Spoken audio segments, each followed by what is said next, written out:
जलन। ममता बहुत ही सीधी और प्यारी लड़की थी, वहीं सुनील एक सरल और आगे बढ़ने की सोच रखने वाला लड़का। सुनील, बेटा सुनील कहाँ है? अरे जरा एक गिलास पानी तो दे दो। हाँ माँ, अभी आया। क्या माँ, पानी तेरे सर के पास ही तो रखा है, क्या हो गया है? तबीयत खराब है क्या? अरे नहीं नहीं, वो उठने का मन ही नहीं कर रहा था तो देखा ही नहीं। वैसे क्या कर रहा है? यहाँ बैठना मेरे पास। माँ पढ़ रहा था। वो कहना नौकरी में तो वक्त नहीं मिलता, अब ऑफिस से घर आकर ही तो वक्त मिलता है। अच्छा अच्छा ठीक है, पढ़ ले जा बेटा। सुनील पढ़ लिख कर और आगे बढ़ना चाहता था, लेकिन माँ की तबीयत खराब देखकर सोचता है कि शादी ही कर ले। कब तक माँ का ख्याल वो अकेले रख पाएगा? तो एक दिन, माँ ये ममता है, मैंने इससे शादी कर ली है। तुम्हारी तबीयत भी ठीक नहीं रहती तो मैंने सोचा शादी कर लेता हूँ। घर संभालने वाली और तुम्हें संभालने वाली कोई आ जाएगी तो अच्छा रहेगा। माँ अचानक से सामने बहू देखकर हैरान रह जाती है। बेटा ये क्या बात होती है? न बैंड, न बाजा, न दहेज, न शगुन, ऐसे कैसे बहू आ गई? माँ तू तो जानती है मैं नौकरी के साथ पढ़ाई कर रहा हूँ, तो कहाँ से इतना पैसा बचा पाता कि धूमधाम से शादी करता। वैसे भी माँ लोग तो आकर खाकर निकल जाएंगे, इसलिए बस वैसे ही। माँ जी, मैं आपका ख्याल रखूंगी। वैसे भी ये आगे की पढ़ाई कर रहे हैं, अच्छा कुछ कर गए तो सबके दिन फिर से अच्छे आ जाएंगे। सास को ममता की बात ठीक तो लगती है, लेकिन मन में कहीं ना कहीं लगता है कि कहीं बहू बेटे को लेकर फुर्र ना हो जाए और फिर तो वो रह जाएगी अकेली। बेटा देख, मेरा जो कुछ भी है वो सुनील ही है, और सुनील का भी अब इस दुनिया में मैं ही हूँ और कोई नहीं। क्या सुनील? बिल्कुल माँ, लेकिन आज से ममता भी मेरे जीवन का अहम हिस्सा है, जैसे तू है। सास को बड़ा बुरा लगता है कि उसकी सल्तनत में कोई और हिस्सेदार कैसे हो सकता है। कैसे कोई और उसके 30 साल के बेटे की जिंदगी में अचानक से आकर बराबर का हिस्सेदार बन सकता है। देख बहू, मैं भले थोड़ा बीमार रहती हूँ, लेकिन इसका मतलब यह नहीं कि घर की चीज़ों में मेरा कंट्रोल खत्म हो गया है। मैं आज भी इस घर की रानी हूँ, समझी? बेटा सोचता है कि ये माँ को अचानक से क्या हो गया। कल तक जो माँ कहती थी कि जिंदगी का कोई भरोसा नहीं, वो अचानक से जंग के मैदान की झांसी की रानी कैसे बन गई? माँ क्या हो गया है? सब ठीक है ना? अचानक कैसी बात कर रही हो? ममता का आज पहला दिन है, स्वागत करो उसका। आसपास की आंटियों को बुलाओ, नई दुल्हन की मुंह दिखाए करवाओ। खैर, सास होने का फर्ज निभाती है और बाद में एक सहेली के साथ बाहर निकल जाती है। क्यों नहीं बताया नहीं कि बेटे का ब्याह कर रही हो? वैसे तो सारा दिन हम ही में घुसी रहती हो। अरे मुझे भी तो अभी पता चला, यूं अचानक सर पर लेकर आ गया। कहता है बहू है माँ तुम्हारी, अब इसको भी इतना ही मैं प्यार करता हूँ जितना तुझे करता हूँ। लो जी, ये क्या बात होगी? क्यों इतना प्यार करता है? अरे माँ का प्यार तो ज्यादा होता है। अब उसको तो कोई दूसरा पति मिल सकता है, लेकिन तुम ही बताओ, क्या माँ की ममता किसी और की हो सकती है? ना जी ना, बेटे को समझाओ ये बात।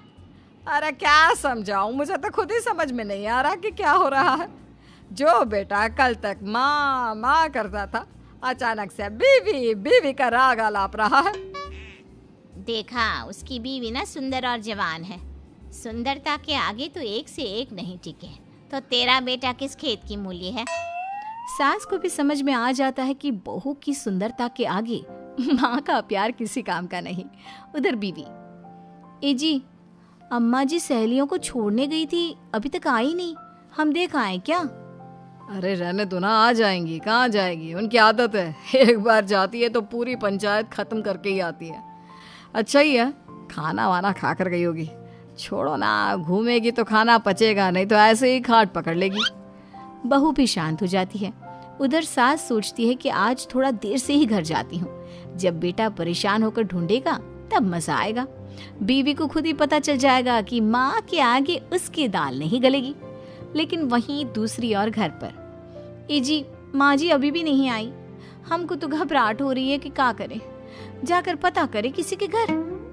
अच्छा, कहाँ जाओगी ये भी बता दो। पहला दिन है तुम्हारा इस घर में और एक ही दिन में मोहल्ला छानोगी क्या? हाँ, तो आप भी तो नहीं जा रहे हैं ना, हमको फिक्र हो रही है। अरे यार, ये रोज का है अम्मा का, खाओ और सो जाओ। बस फिर क्या था। बेटा बहू खाना खाते हैं और कमरे में सोने चले जाते हैं। उधर जब सास को कोई देखने नहीं आता तो वो हार कर घर आ जाती है, जहाँ वो देखती है कि सारे घर की लाइट्स बंद है।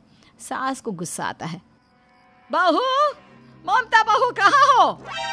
लेकिन सारे दिन की थकी बहू को ऐसी नींद आती है जैसे किसी ने भांग की गोली खिला दी हो। वो तो नहीं उठती। उठकर आ जाता है बेटा। क्या बात है अम्मा, काहे चिल्ला रही हो? अरे सो जाओ ना, सुबह की थकी है बहू, वो सो रही है। जोर से बोलोगी तो नींद खुल जाएगी उसकी। माँ को गुस्सा आ जाता है। फिलहाल तो सो जाती है, लेकिन मन ही मन ढेर सारा जहर बहू के लिए भरा होता है। सुबह बहू चाय बना रही होती है कि सास धीरे से गैस तेज कर देती है, जिससे चाय का बर्तन जल जाता है। और जैसे ही बहू चाय का बर्तन उठाती है उसका हाथ जल जाता है। मेरा हाथ जल गया। वो जोर जोर से चिल्लाकर इधर उधर भागती है कि सास थोड़ी देर में उसके हाथ में पानी डाल देती है। हाय रे बहू, क्या कर रही हो? पहली बार रसोई छुई हो क्या? सासू माँ गलती से गैस तेज रह गई थी और बर्तन जल गया, जिससे मेरा हाथ जल गया। हाय रे, कितना गंदा दाग। छी छी छी छी, मुझे तो उल्टी आ रही है तेरा गला हुआ मांस देखकर। तू ना मुझे अभी साथ से खाना मत लगाना। बहू भी खुद का हाथ देखती है तो उसे भी रोना आ जाता है। कुछ दिनों के बाद सास की सहेली आती है। बहू चाय बनाकर लाती है। उसके जाने के बाद सहेली कहती है, बहू की सुंदरता ऐसी है कि कोई भी दीवाना हो जाए। वैसे तेरे बेटे का क्या हाल है? अरे वैसा ही है, बहू के पीछे लट्टू। क्या करूं, कुछ समझ में नहीं आ रहा। मैंने तो बहू के चेहरे पर दिवाली के पटाखे की चक्री फेंक दी, उसका पूरा चेहरा जल गया। अब देखो ना रही सुंदरता, और ना ही अब मेरा बेटा उसे पूछता है।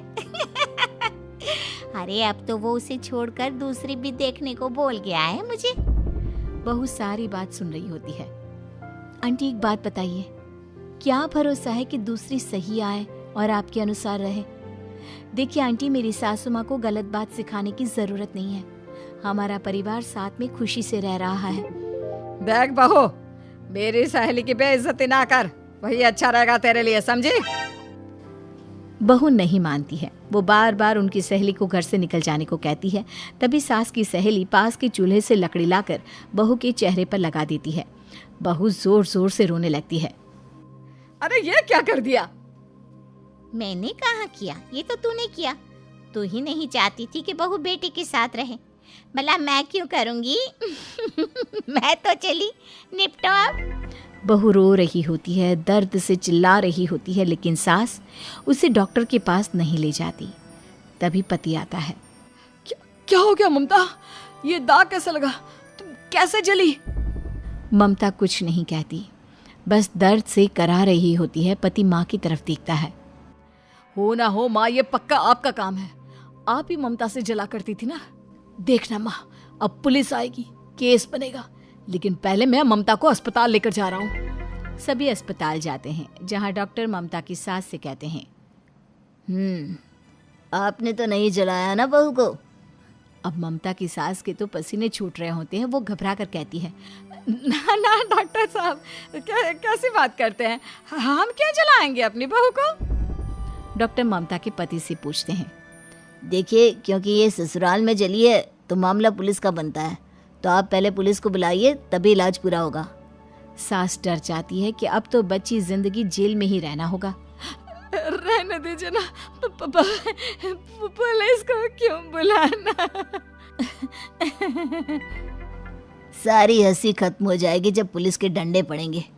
बहू को जलाना भले ही बहुत आसान हो, लेकिन उसके बाद सारी जिंदगी जेल की हवा खाना। सास डर जाती है। पुलिस आती है। पास लेटी दर्द से करा रही ममता स्टेटमेंट देती है। तो क्या हुआ था? कैसे जली आप? ममता पास खड़ी सास को देखती है। बेटी बताओ, कैसे जल गई तुम? ओए, काका का किरण वाली शाहरुख, चुप, बिल्कुल चुप। सास चुप। सभी इंतजार करते हैं कि ममता क्या बोलेगी। जी, मैं खाना बना रही थी, लकड़ी उड़कर मेरे ऊपर गिर गई और मैं जल गई। सास बहू की बात सुनकर रोने लगती है। देखा माँ, कितनी समझदार है ममता। ये चाहती तो, हाँ बेटा, ये चाहती तो मैं आज जेल में होती। मुझे माफ कर दे। मैं आगे से अभी कभी ऐसा नहीं करूंगी।